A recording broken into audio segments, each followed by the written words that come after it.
Principle 7. Do things with people, not to them or for them. At school, like most children, I was taught Charles Darwin's theory of evolution, the survival of the fittest. However, in the last few years, a growing amount of research has begun to talk instead about the survival of the friendliest. How did our ancient ancestors survive?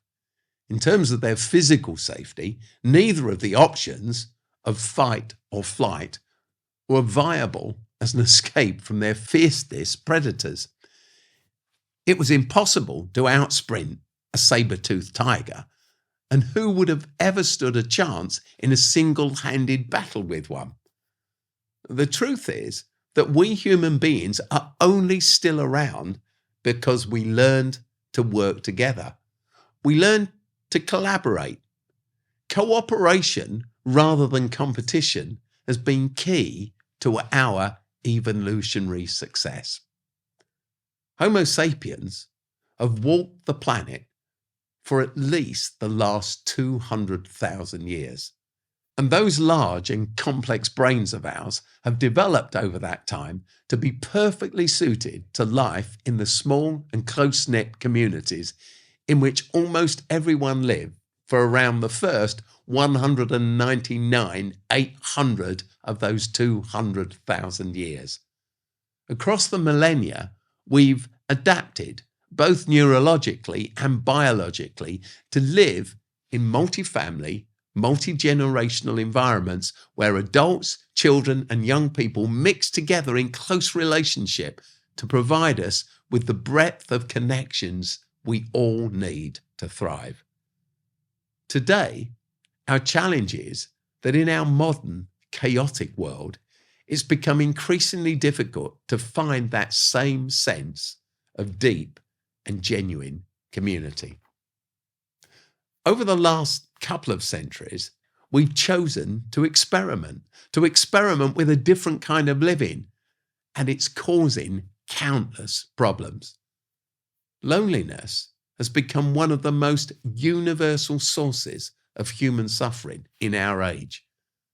Advances in our transport systems and communications technology happen at an extraordinary pace, but the wisdom we require to deal with the changes this brings to us without it destroying us is harder to find. In the busyness and atomization of modern life, it's too easy to either neglect to build or have little time to build those all-important, mutually supportive relationships upon which both our physical and mental health are so reliant. Community makes us whole. Community creates balance.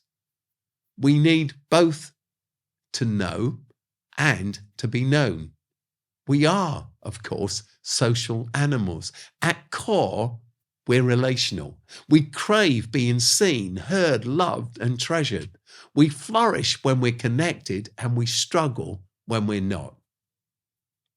And it's not just our children. It's all of us. To be known, to be loved, to love, and to belong is far better for good physical and mental health than all those over-expensive supplements and multivitamins put together. A good, multi-family, multi-generational community is a healing community filled with countless informal therapeutic moments and interactions. There may be few formal therapy sessions, but there's a myriad of social connections that together build resilience, wisdom, and hope.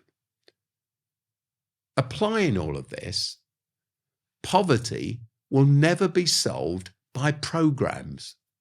A caring society springs not from the diktats of Whitehall, but from the day-to-day, real-life contact with and concern for our neighbours and involvement with our local community. The government can do certain things very well, but local community groups are on the ground and are trusted, so are able to respond faster and more sensitively with a level of knowledge and relationship and care that it's impossible for statutory bodies to ever achieve. The problem is that the state doesn't like anything that isn't formal, and communities, by their very nature, are very informal. So though children and families exist in an ecosystem of relationships, statutory children's and family services often bypass these relationships and act in isolation from them. The result? Too often, their work feels like something being done to us rather than a healthy relationship with us. Even when professionals do consult with a community, it's often tokenistic, a kind of box-ticking exercise rather than an authentic process for really listening. Genuine community consultation should create a tangible sense of participation, of engagement and collaboration around what's really needed and how any service could best provide that. Our current over-reliance on professionals is not only a therapeutic and relational disaster. The problem is it's also a resource disaster. Not only does it ignore the strengths and bypass the informal networks in community, negating its insights and wasting its talents, but worse, it runs the huge risk of angering and alienating those it's actually designed to help. Partnership enhances community robustness, and over-reliance on professionalism destroys it. It takes a village to raise a child is one of the most over-quoted phrases of the last decade.